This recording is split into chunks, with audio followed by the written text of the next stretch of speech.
This is a simple wire. If I pass some current through it, the wire heats up. It gets so hot that I can actually cut through foam like a mini lightsaber. In this video, I take this concept and scale it up, and then let a computer control everything to make the ultimate machine that can cut any shape out of foam.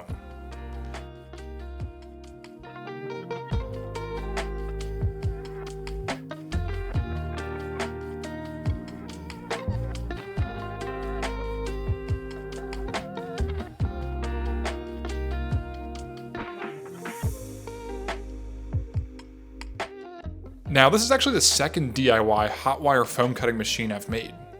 6 years ago, a younger version of myself built a similar contraption out of hardware store parts, and the thing was huge and bulky and slow, and it just wasn't very good. Kind of like me at the time, I guess. But since then, I've at least fixed the problems on the machine. The new version is faster, foldable, and just far more adjustable, which makes it better in basically every way. Alright, let's start with the basics. This is a cheap Amazon hot wire foam cutting tool that'll cost you about 20 bucks. That's less than some people spend on coffee every week, and this is way more usable.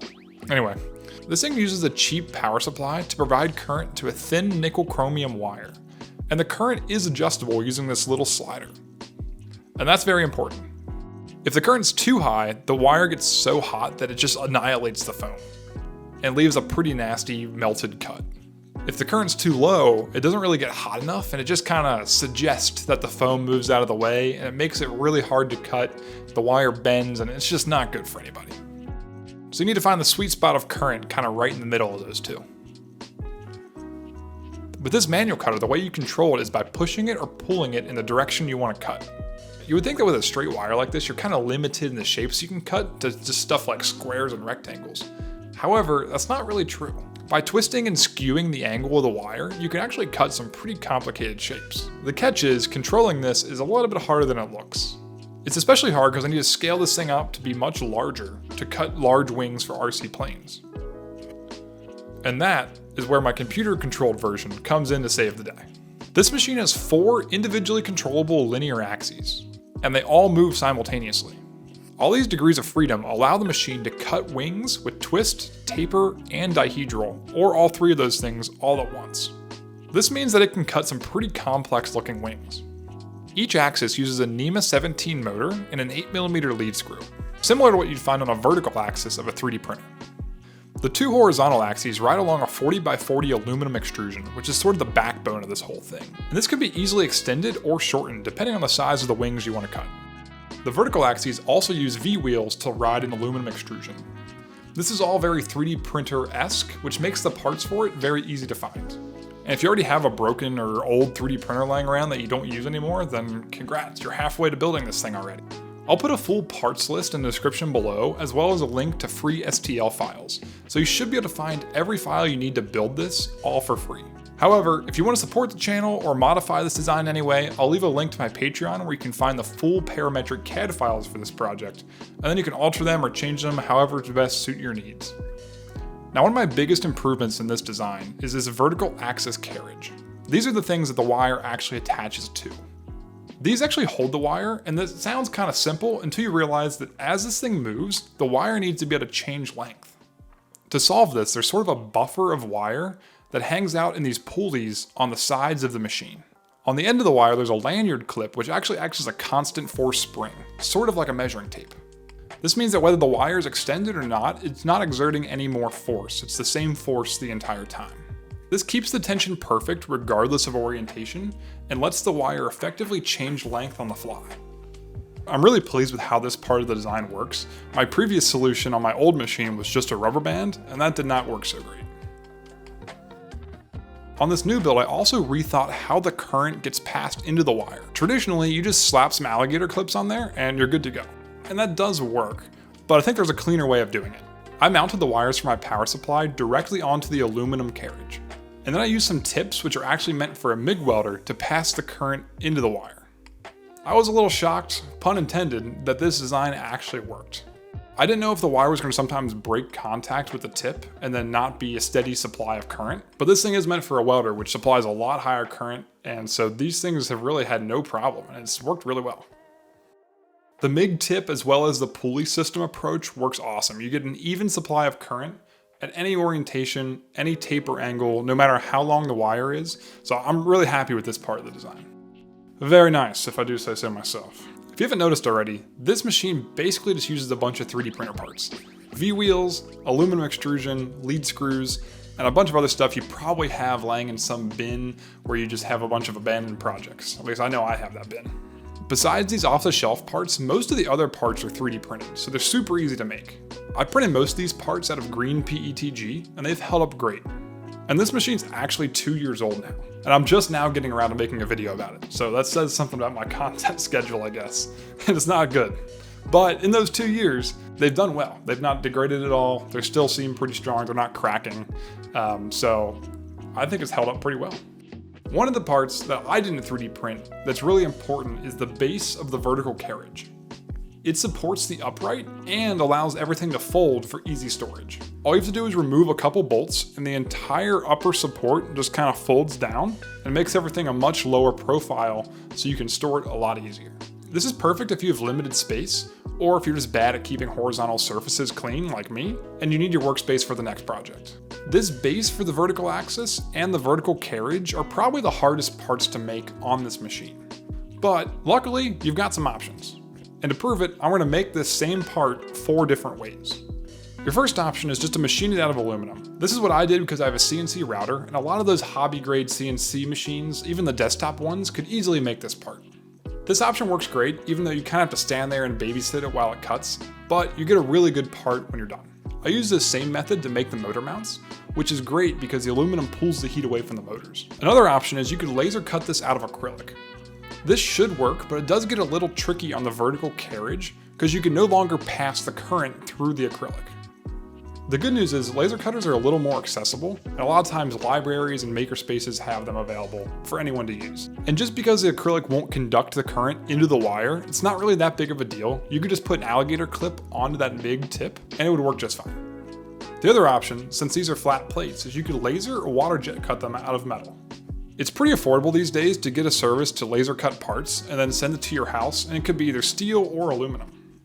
Or if you happen to have one of those machines, then you can just do it yourself. Recently, the folks over at Wazer actually sent me their water jet machine, and I used it to cut this plate out of 110 thousandths thick steel. This machine did a really great job cutting it, and all you have to do is basically just drag the DXF file into the software and tell it how thick the material is, and you're good to go. If you're getting a supplier to cut it, it's basically the same process. You just give them your DXF file, the material, and the thickness that you want, and then they go do it and ship it to your house. Easy as that. Making these out of metal is probably the most long-lasting option. However, if none of those 3 options work for you, you can honestly just 3D print them. You're gonna have the same conductivity issues as acrylic, but again, you can just solve that with some alligator clips. At the end of the day, the best method is whatever you have access to.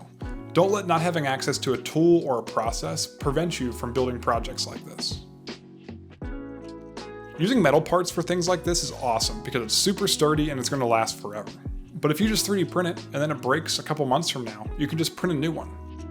The last 2 pieces of this project are the electronics and the software, which I know can be a little intimidating to people, but trust me, it's not that bad. Everything is powered by this 24-volt power supply, which again is very similar to what you'd see on a 3D printer. And then there's a separate, small, variable power supply, which gets used to power the hot wire. This lets me really dial in the temperature I want. The brains of the operation here is an Arduino Mega with a RAMPS 1.4 shield. And I use the term brains pretty loosely because this is very old school 3D printing tech. Like, my first 3D printer used one of these things, and it was kind of terrible, but it did work. These boards don't have any of the nice features of modern 3D printing control boards, like Wi-Fi connectivity, Bluetooth, file storage, none of that. But they do run G-code, and that's all we need. The RAMPS board sits on top of the Arduino, and then the stepper drivers slot into it. I'm using TMC 2209 drivers, which are fantastic, and way newer tech than this RAMPS board. These things do a great job of driving stepper motors very quietly and smoothly. They do get warm though, so heat sinks and fans are pretty much non-negotiable. I had to trim my heat sinks down a little bit, which in hindsight was probably not a good idea, just because my electronics enclosure was a little too small. The front of the enclosure has a bunch of connectors where I can connect all of the wires for each of the stepper motors as well as the hot wire. This is great because I can just disconnect everything and have everything as separate parts. which makes storage of this thing way easier, because if you don't have that, you end up with this big spaghetti mess of wires and everything gets tangled and it's just the worst. The back of the enclosure has a connector for the 110 volt AC power that comes from the wall, as well as a switch, and then there's also a fan. The fan pulls air in from the front of the enclosure, and that air passes over those stepper drivers, cooling them down before it gets exhausted by the fan. For software, there's a little bit of firmware that gets uploaded to the Arduino, and I'll put a link in the description to where you can find a tutorial on this. And then to actually generate the G-code to cut wings, I use this website called DIYRCWings.com. This website is fantastic. It's purpose-built for hot wire foam cutting, and it lets you design pretty much any wing and then gives you the G-code. So I'll leave a link in the description below. Please check it out. There is also a whole software ecosystem called DevCAD, which is made for stuff like this and allows you to cut complex wings and fuselages, but it is a one-time expense, so it's like a little bit better maybe, but if you want to cut more complex stuff, that might be the right route for you. The process to cut a wing with this machine is pretty simple. I've been using this easy to find hardware store foam that comes in 2-inch thick sheets. I've found that cutting with a track saw or a circular saw leaves a pretty nice edge, but honestly using a knife works well too, so if you don't have a circular saw, just use that. On the foam I got, I can just peel the outer skin right off, which isn't really necessary unless your airfoil is more than 2 inches thick, but it is very satisfying. For thicker airfoils, I glued 2 sheets of this 2-inch thick foam together using spray adhesive, and this works pretty well. For whatever reason, this brand I'm using here works really well on foam and doesn't melt it at all. Some of the other brands like 3M does melt the foam, so be careful. Loading the foam into the machine is as simple as putting it on some sort of pedestal. This just helps raise the foam up and get it into the area where the machine can cut it. I made this out of plywood, but honestly you could just use a stack of books if you wanted to. It is very important to measure the relative location of the block of foam to the axes, and you'll have to put this into your software to get it to cut in the right location. And then of course the machine also has to be zeroed out, and I usually do this on the front lower edge. Before I actually do any cutting, I do like to weigh the foam down a little bit just to keep it from moving, and a spool of filament or a book or something like that works great for this. After loading the G-code I want to cut, I turn the hot wire on and press run. Easy as that. As I said earlier, I built this machine over 2 years ago, and it's cut a lot of wings since then. If you want to get into cutting wings or any other foam shape, this machine's a pretty solid place to start. And believe it or not, that's pretty much it. This thing cuts beautifully, folds up for storage, and can pretty much be scaled to any size you want for whatever your application is. I'm genuinely proud of how this design turned out. And compared to the first version I built, this design is so much easier to use and just feels a lot more high quality. As always, links to everything are in the description below. And if you have any ideas for improvement, drop them down in the comments. Maybe I'll make a version 3 someday. So with that, I'll see you guys in the next one.